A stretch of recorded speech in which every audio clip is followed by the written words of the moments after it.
from the shadows of the radio towers. This is the GayPHX Podcast, your community radio on demand. It's gonna be a good day, and everything is going to go my way. It's gonna be a good day.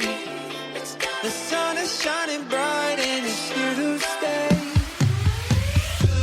Happy Pride Month and welcome back to the GayPHX Podcast.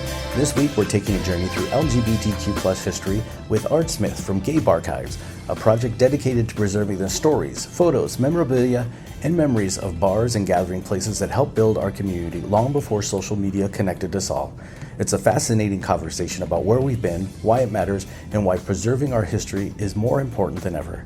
But before we get there, we want to take a moment to highlight two events that mean a great deal to our community. This Sunday, June 14th, friends, family performers, and community members will gather at Cruisin' 7th Cocktail Lounge to support Regina Gazelle's funeral fundraiser.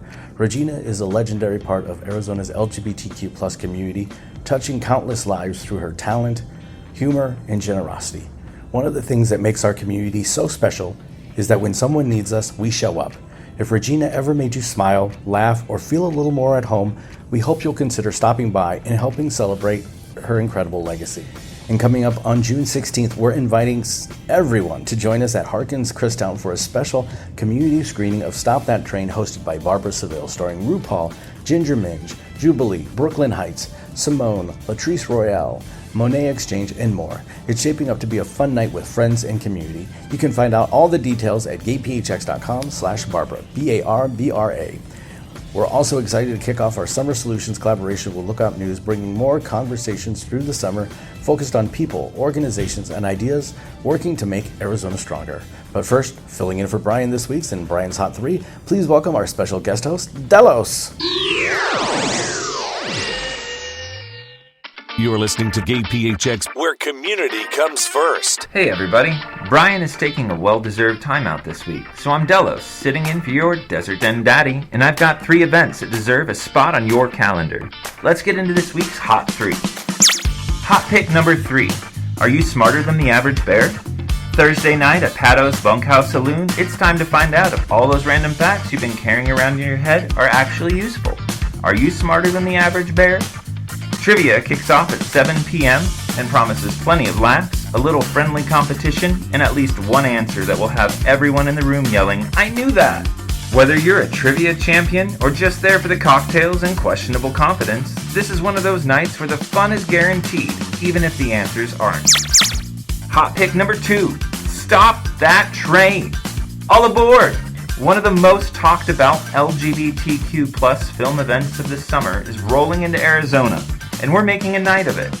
Stop That Train stars RuPaul, Ginger Minge, Jujubee, Brooklyn Heights, Simone Latrice Royale, Monet Exchange, and a whole cast of familiar faces from across the drag universe.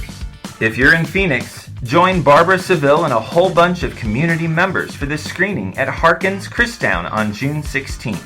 And if you're listening from Southern Arizona, we've got you covered too. There's a Tucson screening happening as well. Movies are fun, drag queens are fun. Watching drag queens with a theater full of your friends, that's a memory. Get all the details right now at gayphx.com/Barbara. Hot pick number 1, the Regina Gazelle Funeral Fundraiser. This Sunday's number 1 pick isn't about a party, it's about community. For decades, Regina Gazelle helped shape Arizona's LGBTQ plus scene. She made us laugh, she made us think, and she reminded us that showing up for each other matters. On June 14th, friends, family, performers, and community members will gather to help support Regina's final arrangements and celebrate a life that touched so many people throughout Phoenix and beyond. One of the things I love most about our community is that when someone needs us, we show up. That's exactly what this fundraiser is all about. If Regina ever made you smile, inspired you, entertained you, or simply made this community feel a little more like home, then this is your chance to give a little of that love back. And that's this week's Hot 3. For these events and hundreds more happening across Phoenix, Tucson, and beyond, visit gayphx.com. I'm Delos, filling in for Brian this week. Take care of yourselves, take care of each other, and remember, life is way too short to stay home every weekend. See you out there. Want all the details? Head over to GayBHX.com, your one-stop shop for queer events, promos, and everything happening in the Valley. This is what community sounds like. This is Amanda Renfrew, enrolled agent with The Tax Person, with your tax year countdown.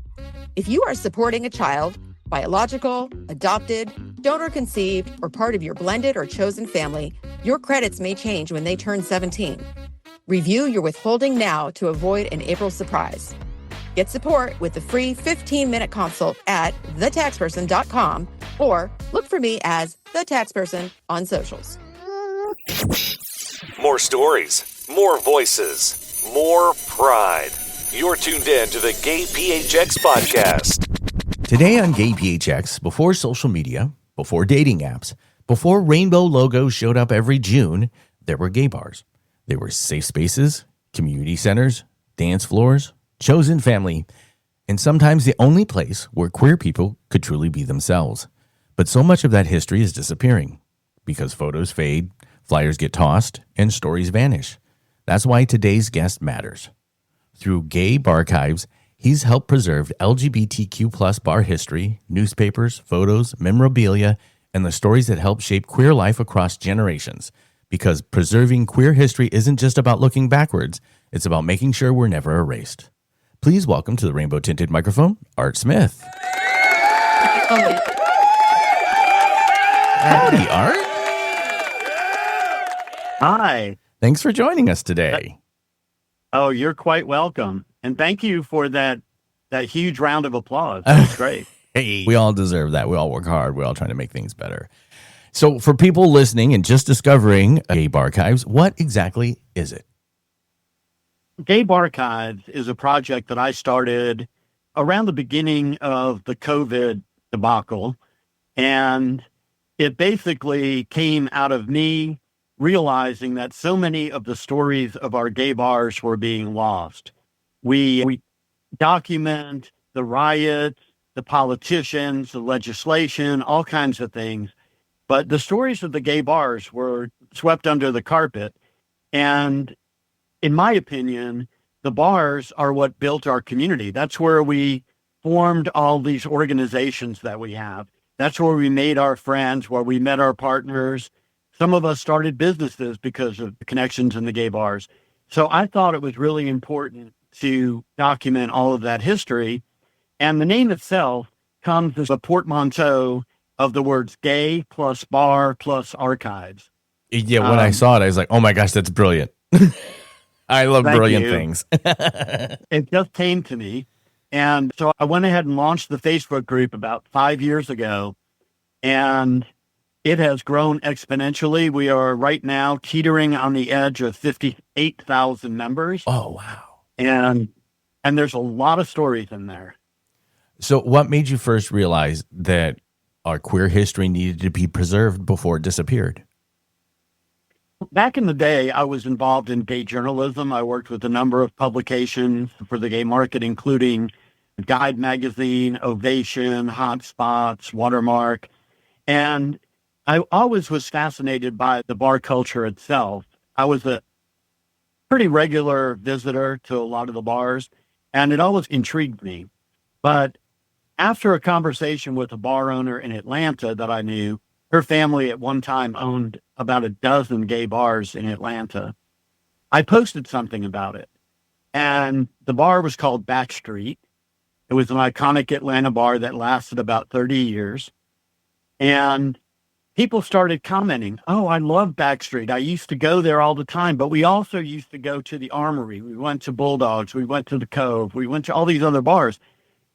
And it took on a life of its own. So I started looking into some of those other bars and trying to track down their logos, which are often lost because they were preserved in an old newspaper clipping or a matchbook cover or something, and nobody had access to them. So I started digitally reconstructing the logos, and it morphed into this project that now there's over 5,500 gay bar logos from around the world that I've tracked down and digitally reconstructed. So it was organic. It just grew on its own. And that's this loop of how many is it? 3,000? Now, the latest loop is 5,500. 5,500. But okay. I've been adding to that. I haven't put the new one out yet, but I've been adding to that. So the next go round, it'll be probably 6,000 to 6,500. And so, full disclosure, what I'm talking about is he's got a YouTube video that cycles through all the different bar logos from around the world. And it's fascinated me so much that I literally have a screen that just plays it all day long. So I can just check out all these bar logos because they're fascinating. But you know what else is great about it? There's no audio intentionally. Right. And with 5,500 logos, they're each up there only for a couple of seconds. So it's not, you're not staring at it for an hour. Right. But it still takes about 3 hours to go through the whole video. And what's great about it is if you show it at a party or at a bar event, it strikes up conversations because people see it and they go, oh, wow, look at that, Boots.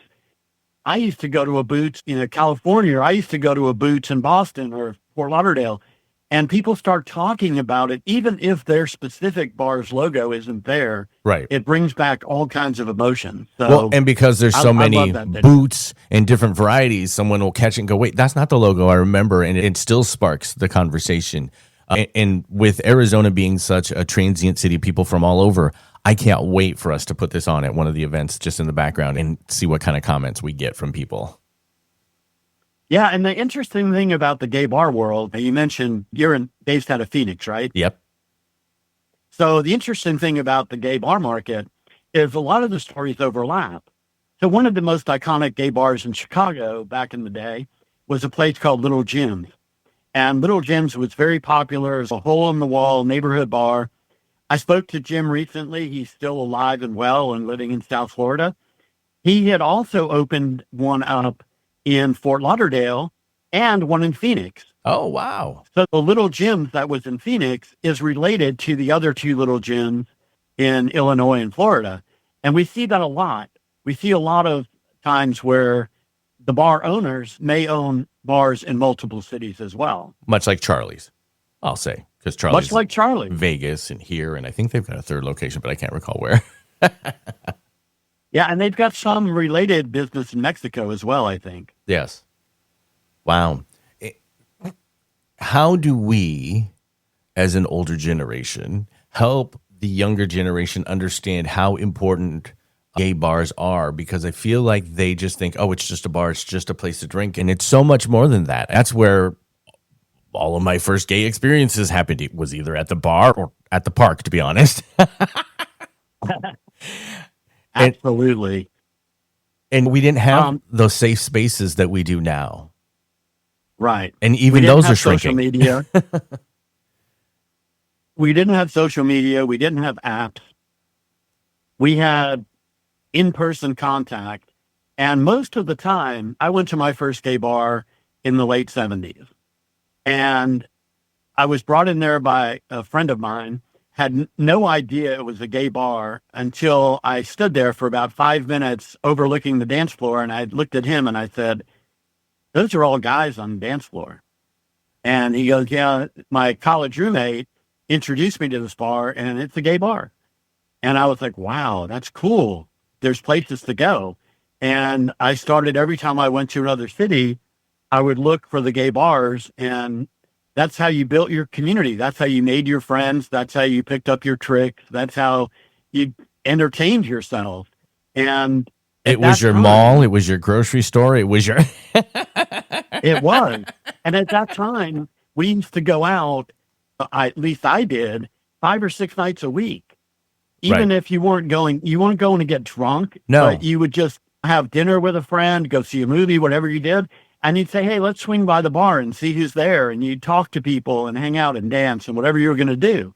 And that was your whole community center, your church, your synagogue, whatever you want to call it. Bars used to have volleyball courts in the backyard, even in Omaha. They did. The Run had a volleyball court, and that's what we would do after hours is we would play volleyball. I know that sounds silly, and it's 1 o'clock in the morning, but when you didn't have any other sense of community, that's what you did, because that's where the people were. I don't know if this was true in Phoenix, but in a lot of places, bars had pools too, which you would never do today, probably. Yeah, now because I think we have would be one. ridiculous. There's one place here called the Pemberton, but it's like this huge thing, and they have a pool that's getting in the center. It's the Pemberton is such a huge place. There are QR codes so that you can scan to get a map so you can get out. So you don't get lost. Yes, but Charlie's here used to have volleyball. That's now the huge dance floor area, but that used to be the volleyball court back in the day. Yeah. Because it's amazing how important the bars were to the development of our community. And even as I'm sure know in Phoenix, bars like Charlie's are major supporters of the nonprofit organizations that serve the community. Oh, yes. They do fundraisers, their drag shows, and whatever may give some money to a particular cause. They have annual events, award ceremonies, whatever they do to promote and support the local nonprofit organizations and community groups whenever they can. And people don't realize that all of these organizations came out of the bars. They didn't start on their own on a street corner. It was the bars, the drag queens that really put their effort behind them and gave us all these kind of support groups that we have in our communities now. And myself, I've actually just recently learned that within, I'll say, the last 5 to 10 years. I used to work in radio, and so the promotions that we did, they were all paid for by sponsors and whatnot. So I just thought that's how events happened. And then when I started to spend more time at the big gay bars, hanging out, not just like going to an event and then going home, but being more involved and realizing, oh, these events are thrown by groups of people in the community. These bars are engines of economic stability for the community. If you don't support the bars, you are also not supporting other parts of the community that you don't realize. And if I'm not mistaken, both Charlie's and the Phoenix Gay Rodeo started about the same time in pretty much the same neighborhood. I know they are very intertwined. The rodeo is actually down the street from us, and Charlie's is up in the neighborhood. But they've always been synonymous, which of course also makes sense since it was the country western bar. But yes, they do raise a lot of money, and through the rodeo, and it's just amazing to see how much money they are able to bring in and disperse back out to the community. And that's part of the reason we wanted to bring people on. There's been a lot of things I've seen on social media trying to explain to young folks, I'll say, why the bars are so important. That's why when you were available, I was like, oh, yes, awesome. This is the talk we need right now. One thing I've noticed, and it seems pretty relevant to what you were just commenting on, is that in the Facebook group, in the last 60 days or so, as the group has grown larger and I've seen more activity going on, I've also noticed that there are more younger people joining and more women joining. In the beginning, it was pretty much 75% plus gay white men. And as the project has grown, the audience has grown. And I had put up a post a couple of weeks ago asking what GayBarchives meant to our members. And there's been hundreds of comments on that post. And what really warmed my heart is there's two kind of a dichotomy of angles that goes on there. There's one end, which is the older people, the people in their 50s, 60s, 70s that say, oh, wow, this brings back so many great memories. I haven't had anybody to talk to about what I did in the 70s or 80s. I love thinking about this. It's warmed my heart. But the other half is younger people saying, oh my God, I didn't realize how important the bars were and what they meant to the community and how some of these people are so connected and telling these heartwarming stories. And so Facebook has been like an engine to get that word out to a bigger audience. And it is being appreciated by people who have never had a chance to be at a bar in the 70s or 80s because they weren't born till the 90s or to the 2000s. Right. It's one of these weird dichotomies. It's so great that you have, in high school, they have gay support groups and people can get together and they can talk. And it's awesome that they get to experience that at such a young age, but then they don't experience that first time you go to the gay bar when you've been so closeted for so long and hidden away. I just wonder how they have that same kind of first club experience. You know what I'm talking about, right? Oh yeah. Yeah, for me, it was like this huge eye-opening thing. But nowadays, probably most people, by the time they're old enough to go into a gay bar, which is either going to be 18 or 21, depending on whether the bar allows people. Right. Or if not there's of an after drinking age. hours or. Yeah. But by the time they reach 18 years old, I suspect most younger people now already are aware of the gay community. They've seen it in shows like Queer as Folk and Heated Rivalry and all this. Right. They've heard about it from their friends. They've seen it in news stories, and there's magazines like The Advocate and Out and all that. So there's plenty of knowledge about it. Right. When I came out, I had no idea that such a thing as a gay bar existed. I didn't live in New York City or Chicago. I didn't have this huge audience of people to tell me about what the gay bars were. So I just stumbled into one, and that opened my eyes and said, hey, you are not the only one like this out here. You're not the oddball. You're not a complete outlier. There's a huge community. And that helped in every single city I worked in, lived in, or visited. In fact, when I used to travel to another city, I would go up to the bartender, whatever bar I was in, and I would introduce myself to him. And I would say, hey, I'm visiting from Atlanta, or I just moved here from Tampa. Who should I know? What should I know? Introduce me to people. And they would. And I made a lot of friends that way because the bar was the place. I couldn't go into the mall and walk into Abercrombie and Fitch and say, hey, if any gay guys walk in here, tell them to come over and say hi to me. Even though probably half the people there were gay, they're not. Right. It wasn't the time, place. So the bars made a huge impact on my exposure to the gay scene.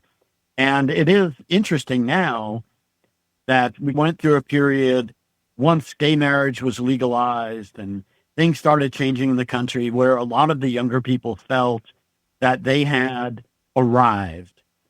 They could be as gay as they wanted. They could tattoo a rainbow flag on their forehead and they were cool.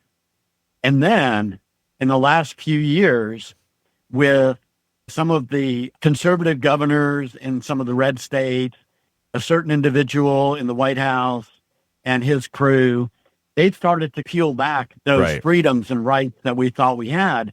And so now what I'm starting to see is the younger people are starting to understand, well, hey, we can go on a date to Applebee's and have cocktails if we want, but we are not going to organize anything in Applebee's.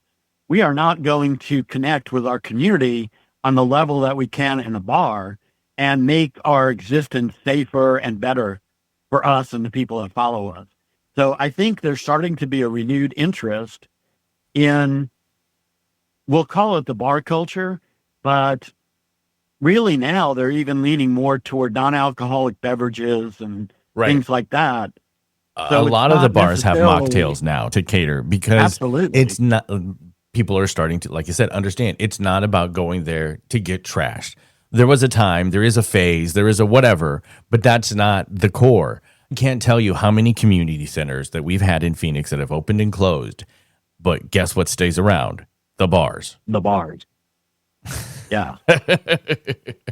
And that's another thing. People talk about community centers, and I love them. I think it's great that they're in cities all around the country. But the problem is that the bars tend to be open when people are available to socialize. A lot of community centers, for some reason, have business hours from 9 to 5. And most people I know are either not awake at 9 o'clock in the morning or they're at work and at 5 o'clock in the afternoon. So it's not the same as the bars where they can go and stay there till midnight if they want. They can communicate and dance and do all kinds of things. And they generally have a bigger crowd. Community centers, very often, you go there and there's maybe 3 people there. Right. And it's hard to socialize effectively with 3 people that you don't even know. And it's hard to justify Phoenix as a growing, expensive city, the cost of that. So what we've been fortunate, I'm going to use this as a little plug for something that we have locally here. The Queer Center is a virtual community center. They don't have a physical location, but they focus on providing services and bringing services to people where they are versus trying to get people to come to a place to get services. And the other thing, too, that I've noticed is that when I was younger, when I was in my 20s and even 30s, I often lived in the neighborhood. Neighborhoods are getting priced out.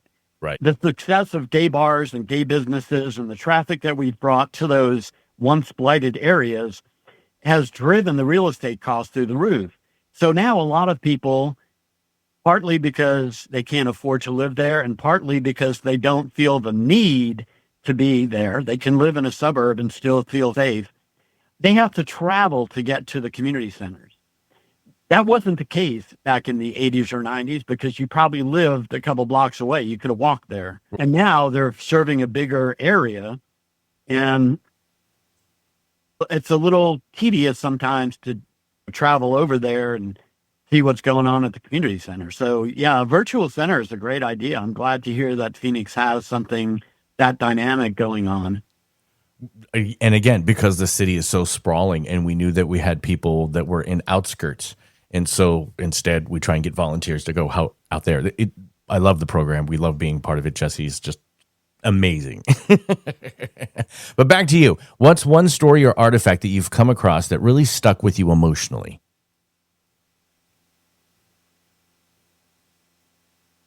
God, there's so many. I've done over 250 video interviews about gay bars.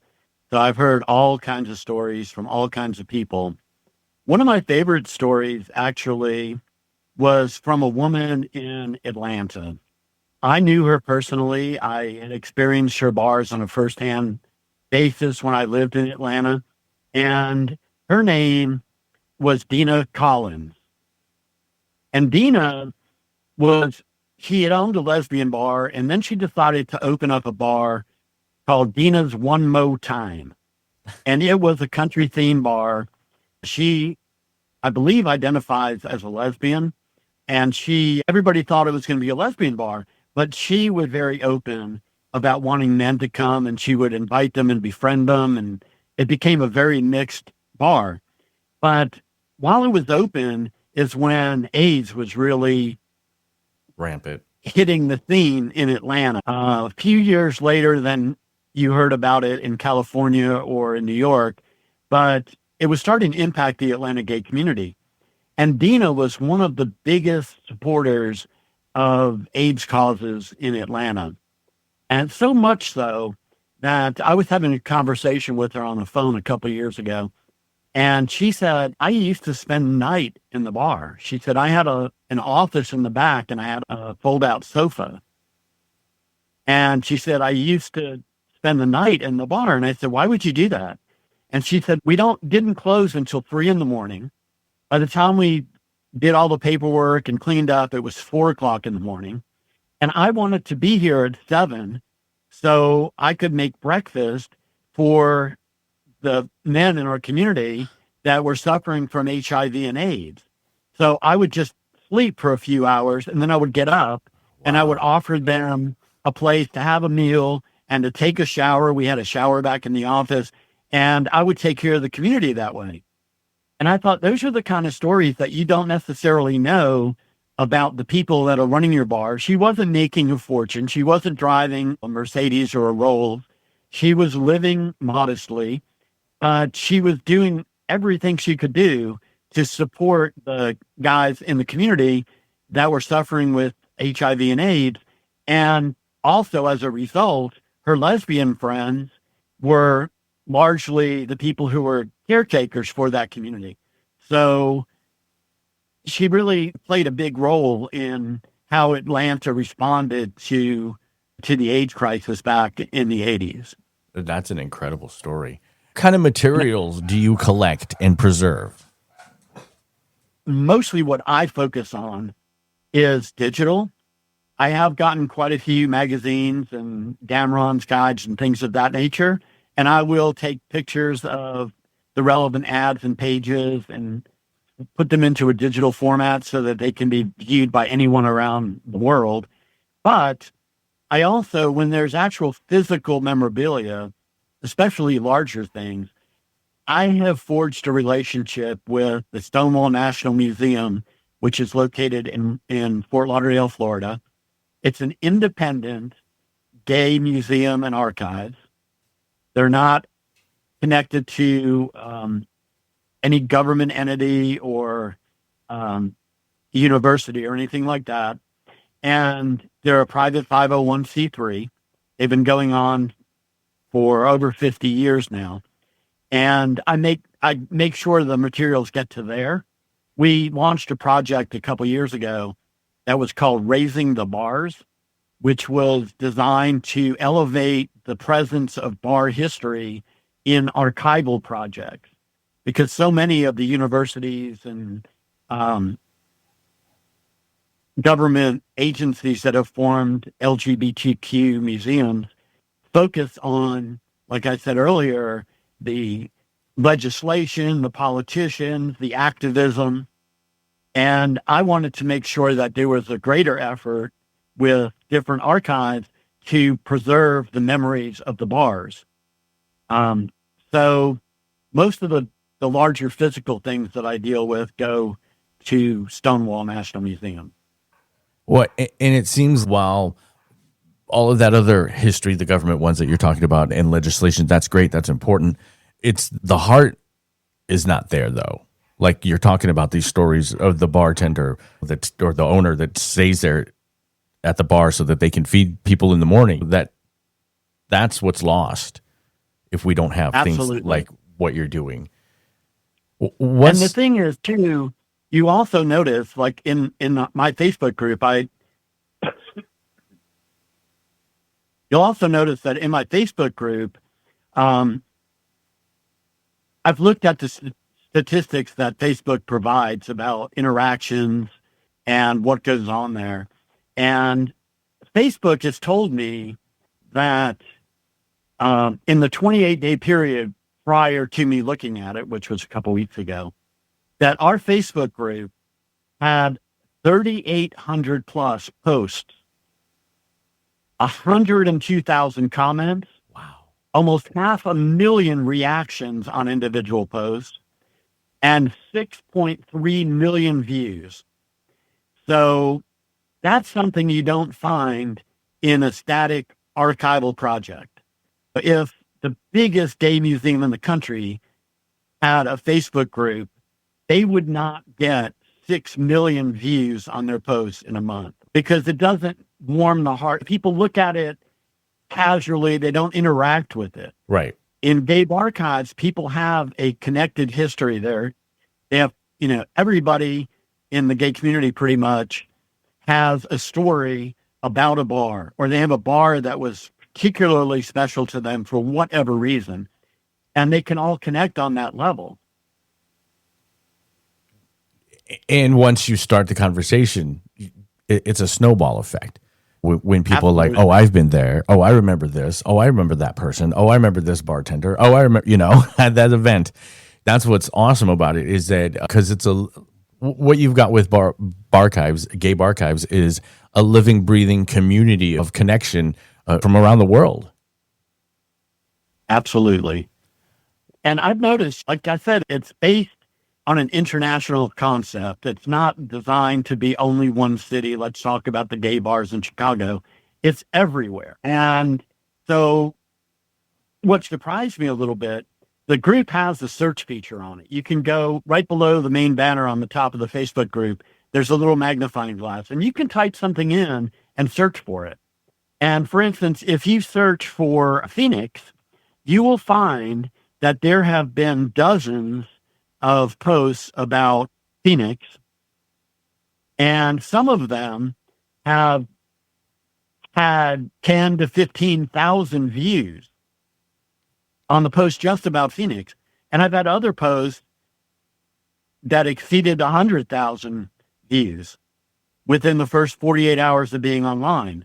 So that gives you an idea of how many people are interacting with this and seeing the posts. And it's right. not people that are famous that are posting it. It's any random member puts a post up, and you never know. It It's could go- famous. It's the place that's Yeah. famous that you're talking about. And that's the connection that everyone has, even if it's not necessarily at the same time.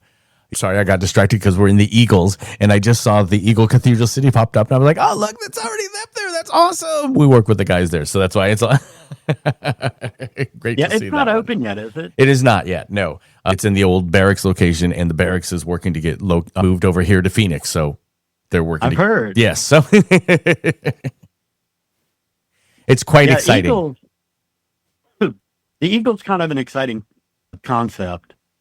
I have a separate video that's just Eagle logos, and it contains over 60 logos. There have been more than 60 gay bars using the Eagle name around the world since the 70s.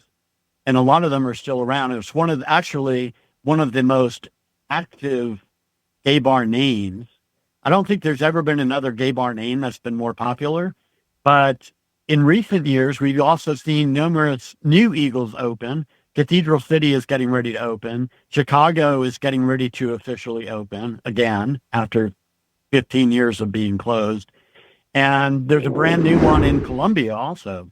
It's such a popular name that aren't there going to be two Eagles in Chicago that are not associated? Yes, the Chicago Eagle and the Eagle Chicago. Yeah, Because, we just can't be more complicated. can't get enough. What's something that you think younger listeners today would probably be shocked to learn about queer life in the 70s, 80s, or even the 90s? One of the most surprising things to me, I didn't really pay attention to it because, like I said, my first experience was in the late 70s. And even in cities like New York, in the 60s and 70s, it was illegal for two men in a bar to touch each other or to dance together. Oh, wow. A lot of bars, they would require guys to have their hands on top of the bar counter when you were drinking, so they could tell you weren't grabbing the next guy's leg or something.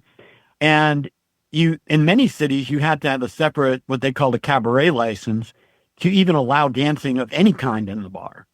And different people, different vice groups or whatever in different cities, the police would come in and they would raid the bars regularly, arrest people for having their hand on the shoulder of the guy next to them or hugging the guy when they walked in the door and saying, "Hey, Joe, haven't seen you in a long time."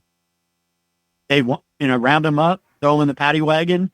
And a lot of times they would actually publish their names, maybe their photograph or whatever in the newspaper. And these people would lose their jobs, their homes, their families would abandon them. So a lot of people don't realize how different it was 50, 60 years ago than it is now. They think it was just like you just had to be a little discreet and you're okay. Right. No, if they even suspected, you could basically lose Everything. your life. You could even be committed. You could be committed to a mental hospital if they had enough evidence to show that you were a homosexual. Which is the same thing they're trying to do with our trans brother and sister now. They're trying to say that they're not mentally well. They're trying to reopen that doorway. And we need to stick together and keep that shut, by the way. I don't know if this is true in Phoenix. I haven't spoken to a lot of new bar owners in Phoenix, but in a lot of cities, I'm noticing that some of the newer concepts for gay bars are becoming more and more queer. I know a lot of people hate that word. This is the 21st century. I use gay, queer, LGBTQ, all to refer to the same community because different people use different terms. But what I'm saying is that I'm seeing new bars open that have more of a queer attitude. Right. They want everybody there. There are even Eagles that have trans doormen or whatever. It's moving away from the segregation that we used to experience in our bars.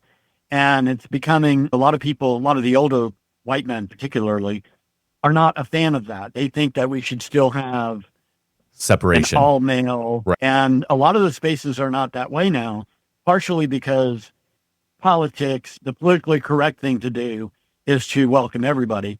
but partially because of economics also, because the young people today do not go out and support the bars the way I did 50 Right. years ago. Because they're not that same center, so to speak, that to our worlds that they were, because that was our only place. Now there are several options. There are more fragmented places, and that's great, but that means that we still need to make a concerred effort, an effort to go to the bars. We try to go to all the different ones for different events, for different times, for different things, to spread the love, to make sure that we're supporting them all.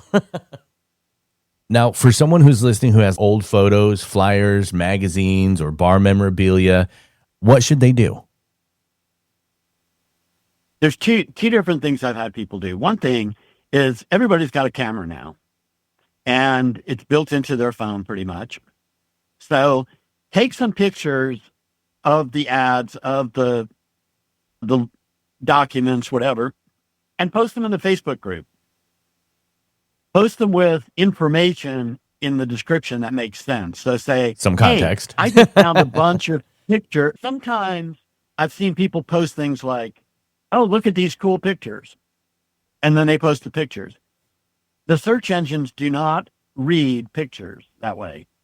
So if you put in that same post, hey, look at all the cool ads I found from gay bars in Phoenix in the 80s. Now the search engine has words to search for. Right. And other members have words to search for. So they can go in there and put in Phoenix 1980s, and they'll probably show up. That's the first thing I would say is, digitize them, take a picture of them, post them online. I've had some people that will send me envelopes full of pictures or magazines. I had one guy in Atlanta that sent me 2 cardboard boxes full of vintage gay bar magazines from the South. Oh, wow. And it was truly a walk down memory lane to go through there, because I had been to many of those places when I lived in Atlanta for almost 20 years.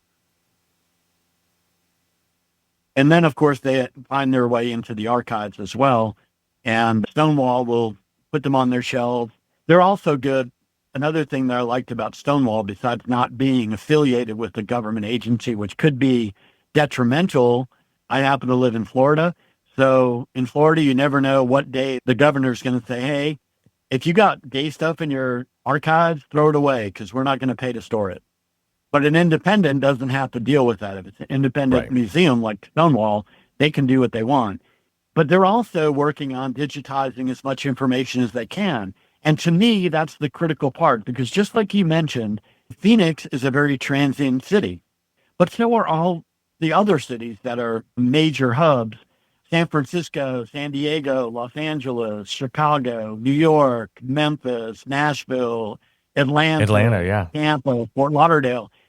And these people, you could have every magazine that ever existed in Phoenix in a museum in Phoenix. And a lot of the people that went there are never going to see it, because they now live in Las Vegas, or they live in New York, or they live in Miami. Right. So digitizing it makes it accessible to everybody. And so that's why I focus so much on the virtual world. You can get it to more people easier too. It also takes up less space in reality. You don't have to have a 50,000 square foot air-conditioned facility with a property manager. What do you hope that future generations take away from projects like GayBarchives? I think maybe the biggest lesson is that what we are living today is history for the future.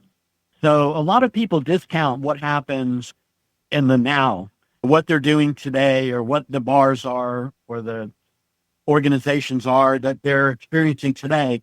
I have told myself many times in the beginning of this project that I wished that the people in the 60s, 70s, 80s had done a better job of archiving information about our gay spaces. And when I say gay, I'm including LGBTQ, queer. Right. It's just back then everything was gay. A lesbian bar was gay. Yes. There were gay women. So be aware of the fact that what you are living today is going to be somebody else's history in the future. 20, 30, 50 years from now, people are going to want to know what happened in 2026. So be conscious of that and preserve some of that history as we go along. Fortunately, social media does a lot of that for us because, like it or not, people are posting pictures of the hamburger and french fries they had for dinner last night. A lot of that will be around for a while, but make a more conscious effort and save the stories that are important so that people in the future will know how our community has evolved over the decades. A lot of people don't realize how long this history is too. I have a couple of friends that have written books about specific cities, one about Chicago, one was about South Florida, and each of those books catalogs 1,000 gay spaces that have existed in those areas over the last century. And even Phoenix, which is not the place that you would say, hey, this is the gayest place on the planet, and they must have a history that goes back forever. Phoenix had an openly recognized gay bar in the 30s. Wow. And it was around, let me rephrase that. It opened in the 30s. It was renamed and reclaimed as a gay space in the 40s. And that was the 307 Club. Oh. And it was around until 2000. So it lasted over 50 years as a gay space.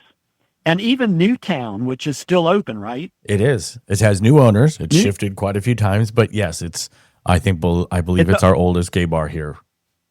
55 years. And it's still thriving. Charlie's is 40 years old. There was a lesbian bar there in the 40s called Kay's Happy Landing. So Phoenix has a lot of history too, and a lot of people that live there, especially younger people, probably don't realize some of it. The one piece that really surprised me, and I don't know if you knew this or not, you probably do, but what really shocked me is when I learned that Monica Helms designed the transgender pride flag in 1999 in Phoenix. So that pink, light blue, and white striped flag that is known as the transgender pride flag was actually designed 27 years ago in Phoenix. I did know that, and only because of Marshall Shore, our hip historian, who we also love to talk to. It was the one that educated me on that. I love Marshall. I interviewed him. I think he might have been the first interview I did about Phoenix. He's also the one that told me about the 301, which was right across the street from where I worked for 6-7 years, and I didn't even know it. Yeah, 307. 307, sorry, the 307. That's okay. So where can listeners follow your work, explore more, and join in on the conversation? So everything I do from the beginning of this project is under GayBarchives. So that's GAY, B as in boy, ARCHIVES. And if you do a Google search for GayBarchives, you will find our Twitter, our YouTube, our Instagram, our Facebook, our website is gaybarchives.com. Everything is under the same umbrella, which makes it so much easier, and it makes it so much better for the search engines that you will find tons of information. Even if you put in Phoenix bar history, you'll probably find GayBarchives listed in that because we've done so many posts and so many images up there that we're pretty much recognized by the AI bots, by Google and Gemini and Siri and all them as a leading authority on gay bar history. Awesome. Art, thank you so very much. I'm so glad I stumbled across this. I love what you're doing. Thank you for the hard work that you're putting forward. And again, thank you for taking the time to join us today. Oh, you're quite welcome, Billy. And thank you so much for reaching out and preserving some of these memories of Phoenix and around the world. I look forward to seeing a lot more of your local listeners coming into the GayBarchives group and sharing their stories with some of these bars while they're still around to do it. Pride lives here.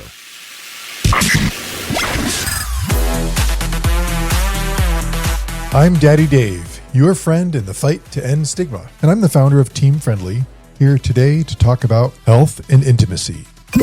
Talking about sexual health doesn't have to be awkward. It can actually be empowering and even, dare I say, sexy. Being open with your partner builds trust, confidence, and connection, and therefore more pleasure. Start simple. Share your story, ask permission to ask questions, and talk about what safety means to you in a way that feels natural. Keep it friendly, not formal. It's not an inquisition, it's a conversation. Remember, everyone deserves to feel safe and respected. There's no shame in knowing your body, getting tested, treating your HIV or an STI, or setting boundaries. In fact, that's all something to be proud of. So keep it honest, keep it respectful, and keep it friendly. Because when we talk openly about sexual health, we're not just protecting ourselves, we're taking care of each other. Another reason we love this community. And that's going to do it for this week's GayPHX podcast. A huge thank you to Art Smith for joining us and reminding us that our history isn't just found in books, newspapers, or government records. It's found in the places we gather, the friendships that we build, the communities that we create, and the stories we choose to preserve. As we celebrate Pride Month, it's worth remembering that every generation inherits the work of the generation before. The freedoms, spaces, and community that we enjoy today didn't just happen by accident. They were built by people who showed up, supported one another, and created spaces where we could belong. Speaking of showing up, we hope that you'll join the community this Sunday at Cruisin' 7th Cocktail and Lounge for the Regina Gazelle Funeral Fundraiser. Regina gave so much to our community over the years, and this is an opportunity for all of us to come together and celebrate her life while supporting her family. And don't forget to join us on June 16th for the community screening of Stop That Train, hosted by Barbara Seville. We're really looking forward to gathering with friends, old and new, for what should be a fantastic evening. You can find out all the details at gayphx.com/Barbara, BARBRA. We're also excited to continue our Summer Solutions partnership with Lookout News, highlighting the people and organizations working every day to make Arizona a better place for all of us.